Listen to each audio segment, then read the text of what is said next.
Now that I have a dimension defined, I can go back and change my variables into arrays. So product sales, for example, I'm on the array tab already, so I can just double click on this, or I can click on it and click the arrow to move it over. And now notice it's an array. An array has stacked variables on top of it. That's how we know. And the size of this is one dimensional because we only have one dimension here. If we had two, it would be two dimensional, like for example, product. If it were three, it would be three dimensional. I'm going to make everything else also by location. I can also pick up here, I have the list of dimensions I've already used in my model, and I can use those instead. For this case, it's not that complicated.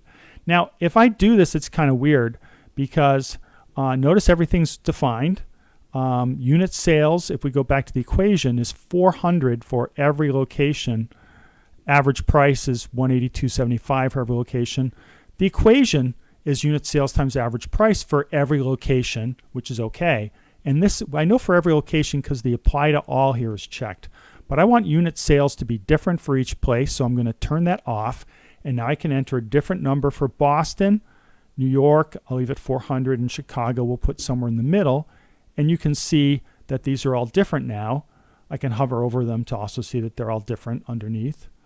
And then I want to do the same thing to average price. Average price, let's say the average price is lower in Boston.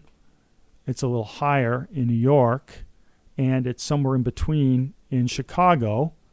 Okay, so now I have those three things, and I can see that I have different sales in each location.